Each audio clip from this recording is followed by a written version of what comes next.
Dr. Elijah Carter discovers that sometimes the people who need us most are the ones we haven't seen in a while. Jennie learns that caring for others means more than praying for them. This is the Professor and Jennie Chronicles, Episode 9, The Forgotten Member. The Wednesday night Bible study had ended. People laughed. They talked. They carried empty coffee cups toward the trash cans. Some lingered in the fellowship hall. Others headed toward the parking lot. Jennie stood beside Professor Carter, watching everyone. She had come to enjoy church. Every week she noticed something new. Every week she learned something she had never understood before. Tonight seemed normal, until she noticed something strange. A small group of church members stood near the doorway. They were speaking quietly, not laughing, not smiling, concerned. Jennie tugged on Professor Carter's sleeve. "What's wrong?" Professor Carter glanced toward the group. His smile faded. "I don't know." The two of them walked closer. They overheard part of the conversation. "I haven't seen Brother Johnson in several weeks." "Neither have I. I thought he might be sick. I tried calling." No answer. Jennie's eyes narrowed. "Who is Brother Johnson?" One of the church members answered. "He's one of our senior members. He usually sits on the third pew every Sunday." Professor Carter nodded.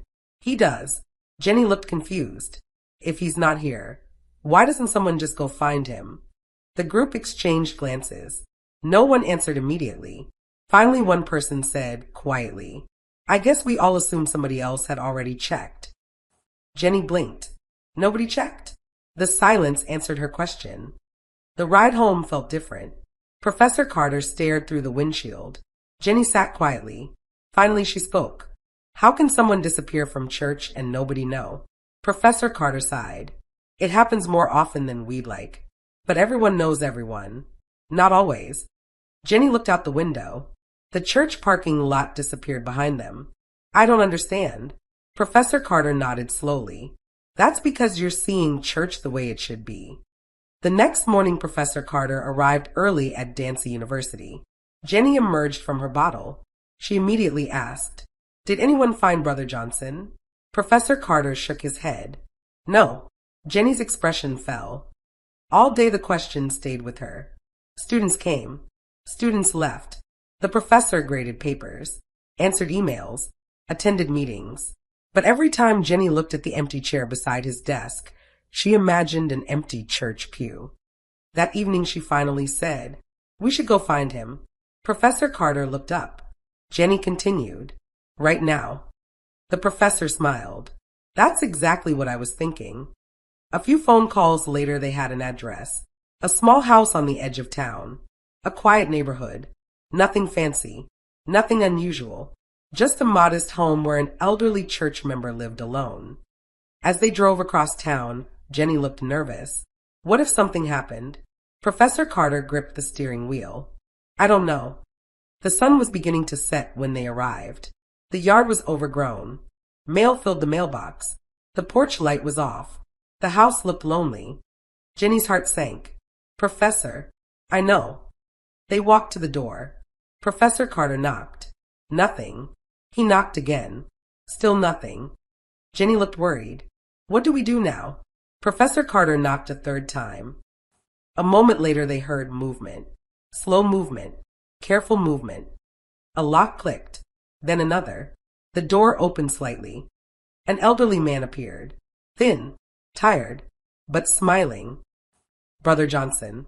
Professor Carter smiled. "We've been worried about you." The older man's eyes widened. "Worried about me?" For a moment nobody spoke. Then something surprising happened. Tears filled the man's eyes. "You came." Professor Carter nodded. "Of course we came." The elderly man stepped aside. "Come in." The house was neat, but quiet. Very quiet. The kind of quiet that comes from being alone too much. Jennie noticed family photographs, church bulletins, old Bibles, a worn recliner. Brother Johnson sat down slowly. "I've been sick. I haven't had much energy. Some days getting out of bed is difficult." Professor Carter listened carefully. "Why didn't you call someone?" The old man smiled sadly. "I didn't want to bother anybody." Jennie's eyes grew wide. "Bother anybody?" Brother Johnson nodded. Everyone has their own problems. Jennie looked shocked. But church people help each other. The old man laughed softly. Yes, they do. Sometimes we just forget to ask. The room became quiet. Professor Carter finally asked, Have you been eating? The hesitation answered the question. Jennie looked toward the kitchen. A nearly empty refrigerator stood against the wall. Her heart broke. The professor stood. Brother Johnson, we're fixing that tonight. The next hour became a blur. Phone calls, messages, conversations. Within 30 minutes, church members started arriving, one after another. A deacon, a church mother, a Sunday school teacher, a choir member, a young couple.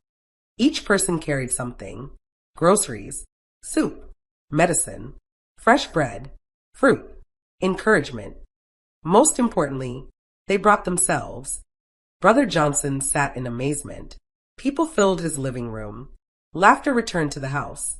Conversation returned to the house. Life returned to the house. Jennie watched everything. She couldn't stop smiling. At one point she whispered, Where were all these people yesterday? Professor Carter chuckled. Probably busy. Jennie nodded. Then why are they here now? The professor smiled. Because someone noticed. Later that evening, the church mother sat beside Brother Johnson. She held his hand, prayed with him, encouraged him.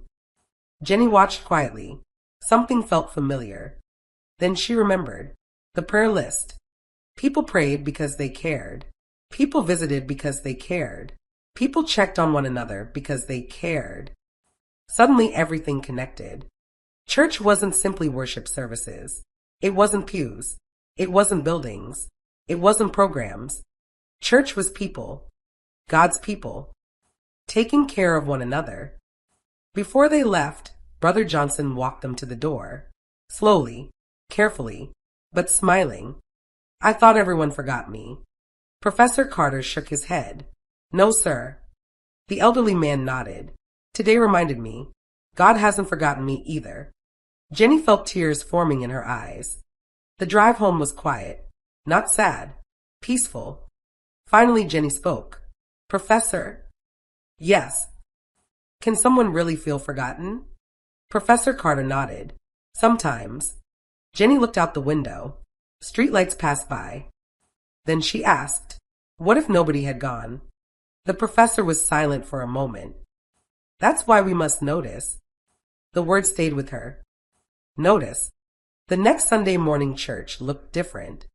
Brother Johnson sat on the third pew, exactly where he always sat.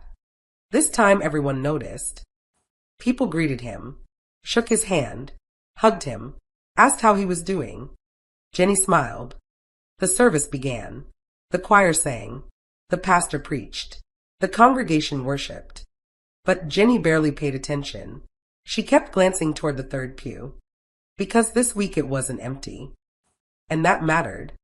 Later that evening, back in Professor Carter's office, Jennie sat beside her bottle. A notebook rested in her lap. Professor Carter looked up. What are you writing? Jennie smiled. A list. What kind of list? Jennie thought for a moment. Then she answered. A noticing list. The professor laughed. A noticing list? Jennie nodded. People I haven't seen. People who might need encouragement. People who might be lonely. Professor Carter smiled proudly. Jennie added one final name to the page. Brother Johnson. Then she closed the notebook. For the first time she understood. Sometimes the greatest miracle isn't magic. Sometimes it's simply showing up. And sometimes one visit can remind a person that God never forgot them.